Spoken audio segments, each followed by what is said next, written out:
இன்றைய தினம் எங்களுடைய ரவி கருணாநாயக்க அவர்கள் கொண்டு வந்த இந்த இளைஞர்களுக்கு வேலைவாய்ப்பு சுயதொழில் வேலைவாய்ப்பு தொடர்பான இந்த பிரேரணையிலே நான் உண்மையாகவே சந்தோஷப்படுகிறேன். ஆனால் சரியான கவலை என்னென்றால் எங்களுடைய வடக்கு மாகாணத்துக்கு நீங்கள் ஒரு அமைச்சர் ஒருவரை டிசிசி மீட்டிங் அனுப்பியிருக்கிறீர்கள். டிசிசி மீட்டிங் நடத்துவதற்கு எங்கள் முன்னால் தான் இருக்கிறார் என்னுடைய நல்ல நண்பரும் ஆரோக்கிய அண்ணாவும் கூட.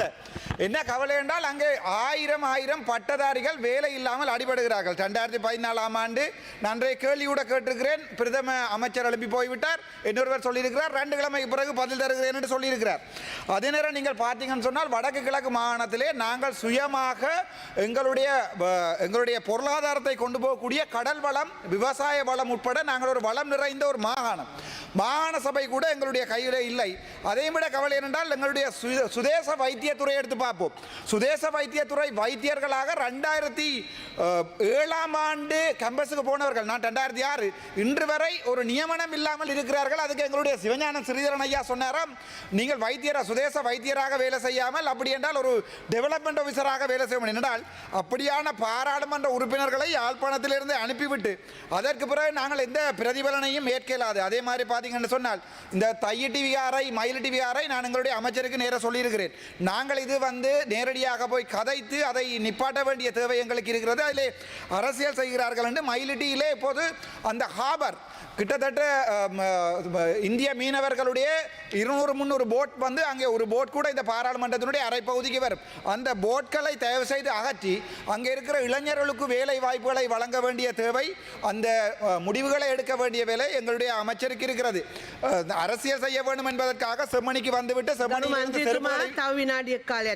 செம்மணியிலிருந்து செருப்புகளை விட்டு ஓடுவதை விட்டு தமிழ் மக்களோட சேர்ந்து ஏதாவது ஒன்றாக செய்ய வழிகிட்டால் நாங்கள் உங்களுக்கு 100% ஆதரவு தருவோம். நீங்கள் உங்களுக்கு என்ன கோபம், ஆனால் எனக்கு உங்கள் உண்மையான பாசம் இருக்கிறது.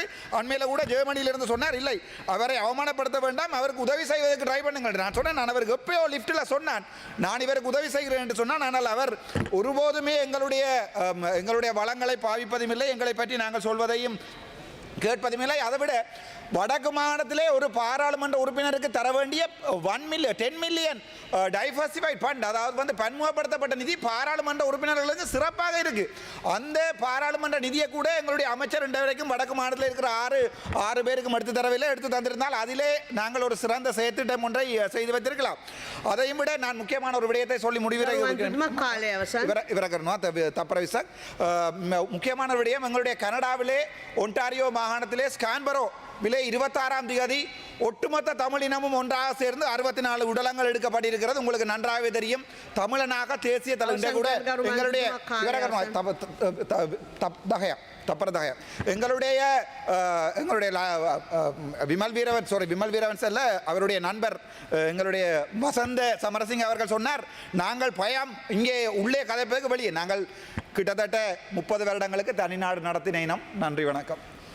செம்மணி சம்பந்தமான விடயத்திலே போதிய அக்கறை எடுக்க வேண்டிய அல்லது உள்ளது. ஏனென்றால் 1996ஆம் ஆண்டு கால பகுதியிலே தான், அதுவும் இடப்பெயர்வுக்கு பின் நாங்கள் திரும்பி மீள யாழ்ப்பாணத்தில் குடிவந்தவர்களை நான் ஒருவன், என்னுடைய குடும்பம் அவ்வாறே வடமராட்சியிலிருந்து மீள பல குடும்பங்கள் இங்கே பாதிக்கப்பட்டது என்பதை நான் நேரடியாக அறிவேன்.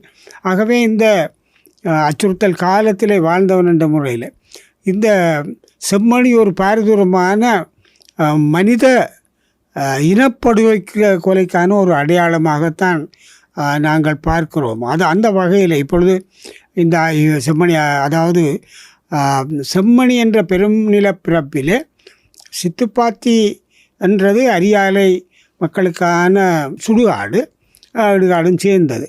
அவை அங்கே இவ்வளவு தூரம் மக்களை புதைத்திருக்கிறார்கள், குழந்தைகளை புதைத்திருக்கிறார்கள் என்றால் இதை விட வேறு எந்த ஆதாரங்களும் தேவையில்லை. இங்கே ஒரு கொடூரமான இனப்படுகொலையை, மனித படுகொலை, மனித குலத்துக்கு எதிரான குற்றங்களை இல்லை அங்கே குடியிருந்த இராணுவங்கள் அந்த காலத்தில் அதில் தான் இருந்தனர்.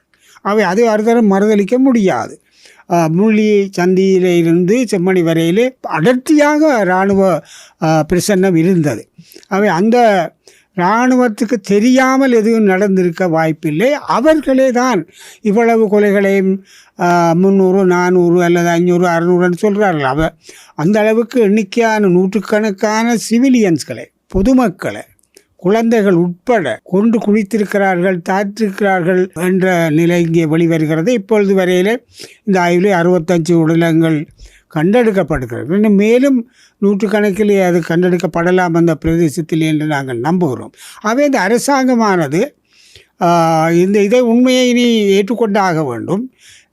இராணுவத்தை அன்று வெண்வீரவன் சரத்வீரக போன்றவர்களோட அடாத்தாக கதைக்கிறதை எல்லாம் கைவிட்டு விட்டு இந்த ஆய்வுக்கான வெளிநாட்டு நிபுணர்கள் உடைய ஃபொரன்சிக் அனாலிசிஸ் என்று சொல்லக்கூடிய எல்லாவற்றுக்குமான நிதியை தயக்கமின்றி வழங்கி முழுமையான ஆய்வு செய்து அந்த அந்த அந்த அநீதிக்கு உட்பட்டவர்களுக்கும் அவர்களுடைய குடும்பங்களுக்கும் நீதி வழங்குவதற்கான சர்வதேச நீதியாக அது நடைபெற வேண்டும். ஏனென்றால் இந்த விடயம் அரசாங்கத்தினுடைய இராணுவத்தினாலேயே செய்யப்பட்டது ஒன்று. ஆகவே அந்த அரசாங்கமே இதை முழுமையாக விசாரிப்பது என்பது சாத்தியமில்லை, அல்லது நியாயம் வழங்கக்கூடிய, நீதி வழங்கக்கூடிய சூழ்நிலை இராது என்பது பொதுவாக ஏற்றுக்கொள்ளக்கூடிய ஒரு விஷயம். ஆகவே அரசாங்கம், குறிப்பாக ஜனாதிபதி, இந்த ஆய்வுக்கான தொடர் நடவடிக்கைக்கான போதிய நிதியை வழங்கி நீதி வழங்குவதற்கான எல்லா செயல்பாடுகளையும் ஜனாதிபதி செய்ய வேண்டும் என்று நாங்கள் எங்களுடைய கோரிக்கையாக இருக்கிறது. அதை நான் நினைக்கிறேன். ஜனாதிபதிக்கு எங்களுடைய ஒரு முக்கியமான ஒரு கடிதம் அநேகமாக இன்று அல்லது நாளைக்கு அதனுடைய நிதி வழங்கல், வெளிநாட்டு நிபுணர்களோட ஆலோசனை பெறுதல், ஆய்வுகள் சம்பந்தமாக ஒரு கடிதத்தை நானும் பொதுச் செயலாளரும் அனுப்ப இருக்கின்றோம். வலியுறுத்தி அதன் ஆய்வு, அதனுடைய முழுமை பெறுதல், 96 இப்பொழுதையுமே இணைத்து விசாரணை செய்தல் போன்ற விடயங்களை உள்ளடக்கி ஒரு கடிதங்கள் நாங்கள் இப்போ அனுப்ப இருக்கிறோம்.